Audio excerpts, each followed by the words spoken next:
Before you pick up Lord of the Rings Conquest, you should ask yourself, did I like Star Wars Battlefront? If the answer is no, then you should probably rethink your interest in Conquest.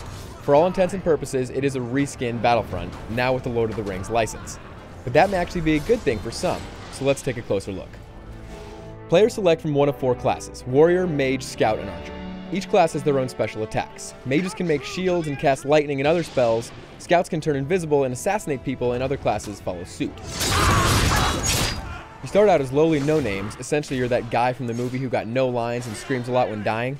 However, at certain points, you can take control of heroes. Those are the souped-up versions of the main classes, badasses like Gandalf and Legolas. One of the main draws is that you can actually play as the evil side.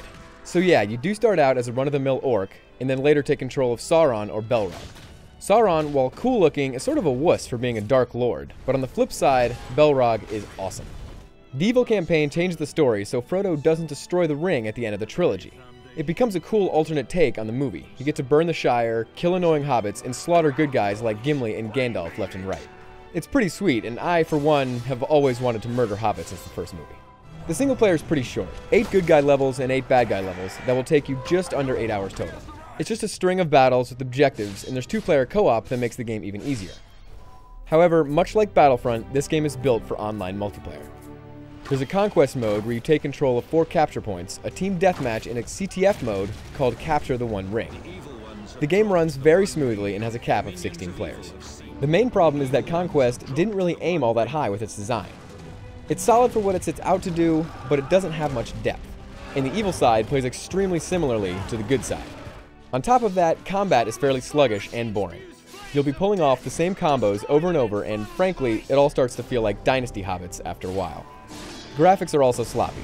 There's a lot of bad texture work, and character models could be higher resolution. However, the environments are expansive in appearance and look exactly like their movie counterparts. You can tell that this game was made for multiplayer. Lots of characters can be on screen, but the graphics take a hit because of it. Howard Shore's always awesome score is tapped for the soundtrack and works perfectly, and Hugo Weaving introduces all the levels with original dialogue. Other voice acting could be a bit better. With that said, Conquest will still appeal to Lord of the Rings fans who are okay with generic gameplay. It uses the license to excellent effect, and the large-scale fights emulate the movies very well. If that's all you expect, then you won't be disappointed. For those who need more depth, well, this game will be about as dull as Treebeard trying to recite the Silmarillion. For the full written review, head on over to IGN.com. We have victory here! The field is ours!